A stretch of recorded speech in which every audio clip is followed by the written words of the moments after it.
Hello again and welcome back to my channel. Today's video is a dive into my favorite tools for ink swatching. There are so many ways you can swatch an ink, and I don't even really do it consistently or do it well. There are so many people who just make this like a work of art, and I wish I could do that, but I have started using the Werengold ink swatch cards, and that for me has been helpful. I kind of separated these into different kind of groups. These are my refillable tools, and some of these I do not or haven't even used more recently. This, I think I mentioned these a long time ago, and they are both actually still filled from when I first shared them on the channel, and there's still quite a bit of ink left inside. The way these work is that they give you another cartridge so that you can keep in the body of the pen. I do like how the brush feels, and you can get a nice sample of the color, but it's important to keep in mind that each tool is going to have the ink perform differently, and of course each ink has a different property that you can highlight depending on the tool you use. I think I do prefer the fine brush, but if you're wanting to get like a good layer of color, obviously the larger brush works nicely, and especially if you're using it to put it onto a swatch card. Next up is the Fonte brush refillable pen, and I've used it once before and I just cleaned it out, and it cleaned out fairly easy and simple. It has a converter here so that you can just use it and then clean it out once you're done with the pen. So it's just another way to use your fountain pen ink, and I think I'm gonna regret putting this shimmer ink in this pen because it's probably going to be annoying when cleaning it out the second time, but you know, that's okay. This will be my shimmer ink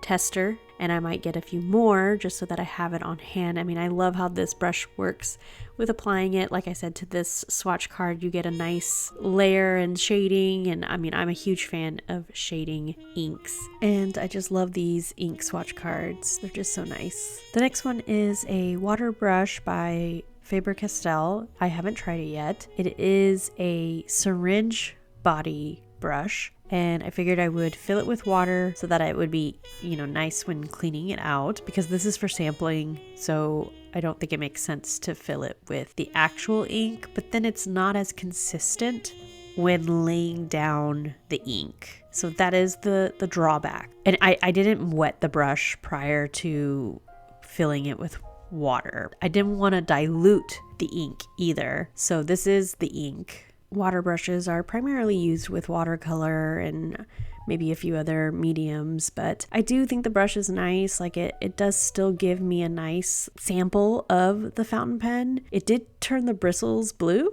after I cleaned it out, so I don't know if that was some sort of reaction to the fountain pen ink with water, but all in all, I like using all of these tools. The next sampling tool is the non-refillable option of the Kuretake fine tip brush, and others have lovingly called this the tampon marker, which makes me laugh. And I have been curious on how long these will last, and like I mentioned, I've featured these on my channel for a bit, and I have some that I've had filled for quite a long time now, I feel like. And I don't mean this one that I'm showing right now on camera. This one I just filled with this new ink. I don't remember when I first started buying these, and they're still going pretty strong. Like, they still feel very vibrant. So I don't know what is the actual max for these in terms of how long it takes for them to dry out. Obviously, if you leave it uncapped, it'll dry out faster, but yeah, they've been going strong. Next up are the dip pens, and this one I think is my favorite. It is the Fonte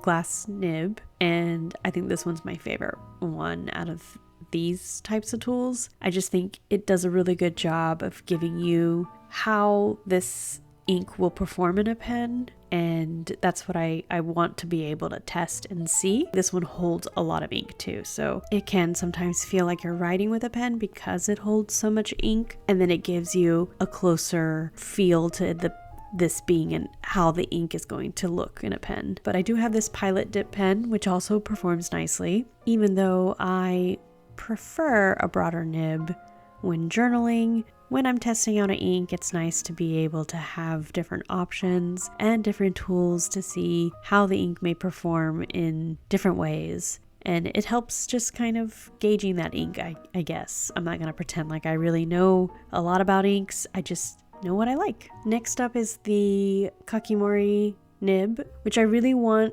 it to be my favorite, but I just cannot consistently get it to work properly. And I don't know if it's the angle I'm usually like using it.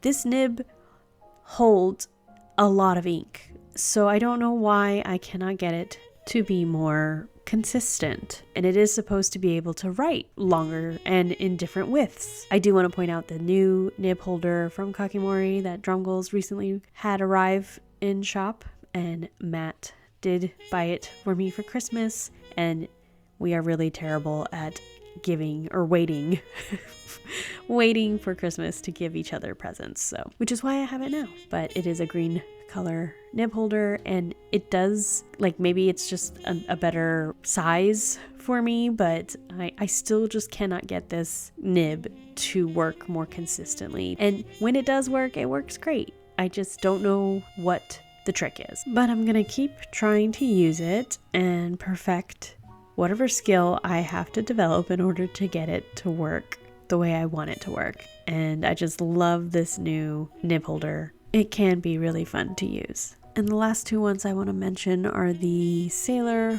Calligraphy dip pens. I have the 1.0 and the 2.0, and this is the 2.0 one, so it's slightly broader, but it also has a reservoir, I guess, on the back of the nib, similar like a feed, whereas the 1.1 I have, or 1.0 I have, does not have one, so it doesn't last as long.